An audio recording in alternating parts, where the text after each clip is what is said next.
Shalom Bapak Ibu yang terkasih dalam nama Tuhan Yesus Kristus. Kembali lagi bersama saya di channel Liata Official. Pada video kali ini kita kembali akan mereaction beberapa video-video yang sifatnya random atau beragam video.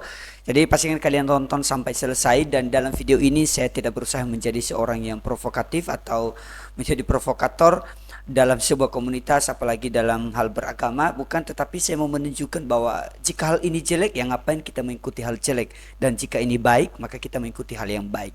Saya lebih ke menyoroti hal-hal yang memang harusnya itu tidak masuk akal kita lakukan, tidak masuk akal untuk kita tiru. Dalam video ini ya semoga kalian semua waras menjadi penonton-penonton saya. Langsung aja kita ke video-videonya. Ada kisah menarik dari perayaan Natal dan Bung Karno. Begini ceritanya. Pada perayaan Natal di Jakarta tahun 1963, Presiden Soekarno diminta untuk menyampaikan kata sambutannya. Dari mimbar gereja, Soekarno melihat spanduk dengan tulisan Yesus adalah gembala yang baik. Tulisan itu salah, tulisan itu keliru, ucap Soekarno. Seisi jemaat yang hadir di ruangan itu tidak mampu berkata apa-apa. Diam, terperangah dan sunyi. Beberapa detik kemudian Soekarno melanjutkan sambutannya yang benar begini. Yesus adalah gembala terbaik.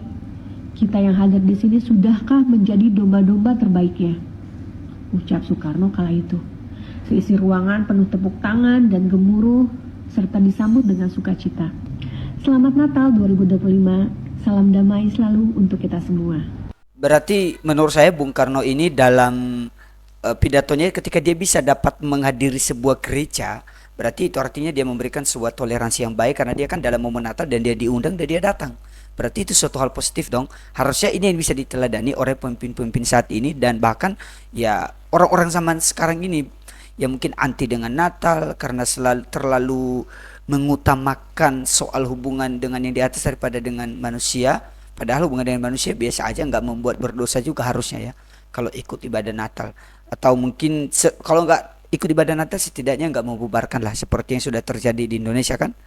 Kita next. Ternyata Allah turunkan al-humma, wabah penyakit demam. Yang pertama kali mengalami penyakit demam itu singa. Ketika singa ini demam, Nabi Nuh diperintahkan menarik ekornya singa. Ketika ditarik ekornya singa tersebut dia bersin. Ketika dia bersin, muncullah penciptaan kucing.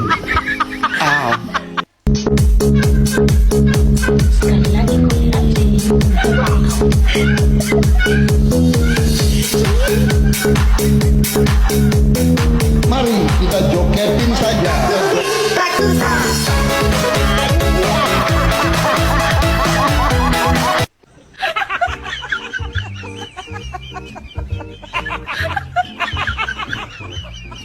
Dari cara Bapak ini berbicara aja kita tahu bahwa sebenarnya ini kayak seorang dia karang-karang. Kenapa? Saya bukan menuduh dalam arti apa ya, tapi dia masih berkata kalau ini seperti ini, tapi ada jeda, dia mikir dulu apa ini benar apa enggak ya, kemana nanti alur ceritanya ini, jangan sampai nanti buyar di tengah jalan.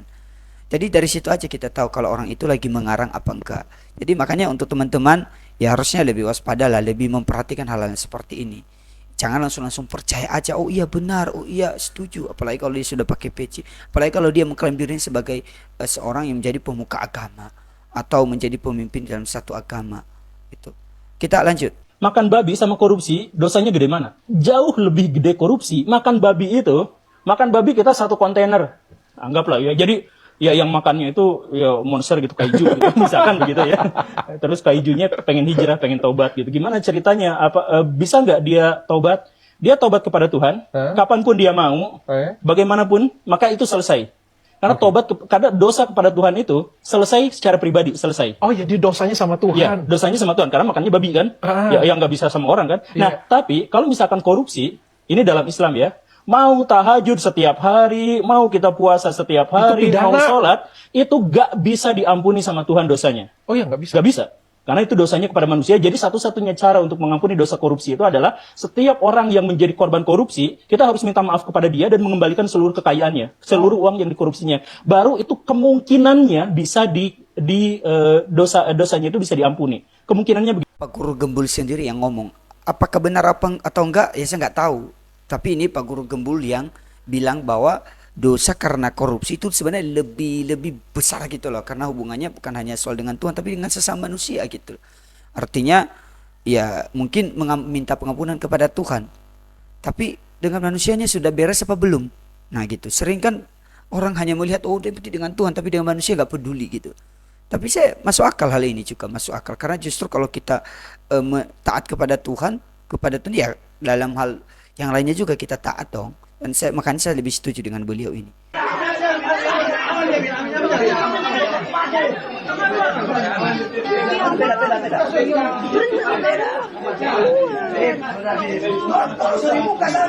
Loh, masa Habib dijadikan tersangka, kan nggak mungkin lah, nggak mungkin ini terjadi guys. Jangan percaya, siapa tahu ini video AI. Masa Habib dapat dianggap sebagai tersangka penganiayaan. Ketika ada orang yang bertabaruk seperti ini dan orang tersebut sekarang jadi presiden Indonesia, pertanggungjawaban kiai-kiai dan gus-gus yang mempromosikan soal tabaruk itu gimana ya nanti?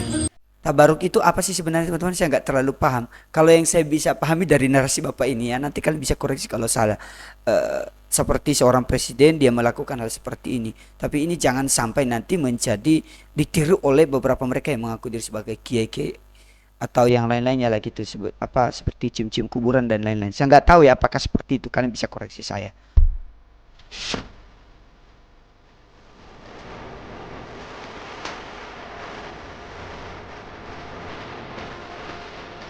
Ngeri juga ya slogannya di atas ya, spanduknya pembawa orang ke surga. Ada nomor teleponnya nggak di situ? Saya mau lah supaya cepat saya ya ada nomor teleponnya. Kalian bisa catat ya nomor teleponnya. Nanti kita bisa telepon. Siapa tahu benar kita dibawa ke surga lah gitu.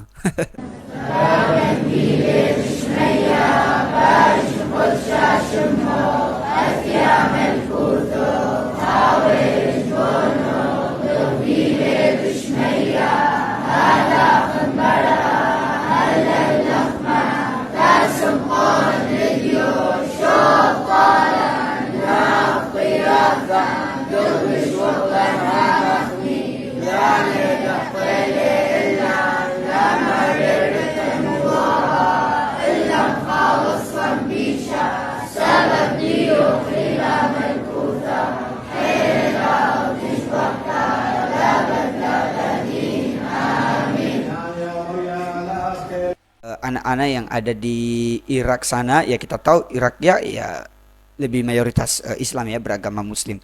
Tapi ya ini mereka bukan sholawatan walaupun, atau mungkin mereka bukan pengajian walaupun bahasa mereka menggunakan bahasa sana kan. Mungkin kalau kita mendengar sekilas tanpa tahu artinya, oh mereka lagi pengajian. Tapi ternyata mereka anak-anak sekolah minggu. Mungkin kalau dari fisik mereka mungkin ini dari anak-anak remaja lah istilah gitu. Ya luar biasa lah, puji Tuhan kalau semakin banyak di berbagai daerah. Makanya kita kalau kita berada di satu agama atau percaya satu agama, ya jangan kita selalu mengatakan bahwa di negara ini milik saya, milik agamaku dan sebagainya, sehingga nggak mungkin ada orang lain beragama lain. Tapi buktinya kan banyak gitu. Kita lanjut.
lumayan terharu ya kalau melihat video-video seperti ini. Mereka yang pelayanan di daerah-daerah, mereka yang melayani di pelosok, tapi dengan kesederhanaan. Tapi justru bagi saya secara pribadi, ketika saya melayani di tempat seperti ini, itu justru suatu penghargaan terbesar bagi saya, karena saya bisa berbagi dengan mereka. Itu saya bisa mengeluarkan semua skill saya istilahnya lah. Bukan berarti di tempat yang bagus, nah, tapi kalau di tempat ini apa ya, kayak lebih kayak pengen gitu loh, lebih laki gitu loh, karena mereka juga lebih membutuhkan. Mungkin belum tentu ada orang lain yang bisa datang melayani kepada mereka selain mungkin gembala mereka di situ, orang-orang terdekat di situ. Tapi ketika kedatangan orang luar, ya belum tentu itu datang dalam berapa kali dalam setahun kan gitu ya. Jadi saya pun kalau datang ke tempat-tempat seperti ini, saya betul-betul melakukan yang terbaik lah. Ya sekali lagi bukan berarti saya nggak melakukan terbaik di tempat saya melayani sekarang, Kak. Oh ya, videonya sudah habis. Demikian aja video kita kali ini, teman-teman. Kalau kalian suka dengan video ini, silahkan berikan like, silahkan komen-komen di bawah apa yang menjadi tanggapan kalian dari video-video yang sudah kita reaction. Kemudian jangan lupa juga berikan komentar kalian, tanggapan kalian tentang channel ini, untuk kebaikan channel ini, atau mungkin untuk saya pribadi juga. Oke, sampai jumpa kembali pada video berikutnya. Tuhan Yesus memberkati kita semua. Shalom.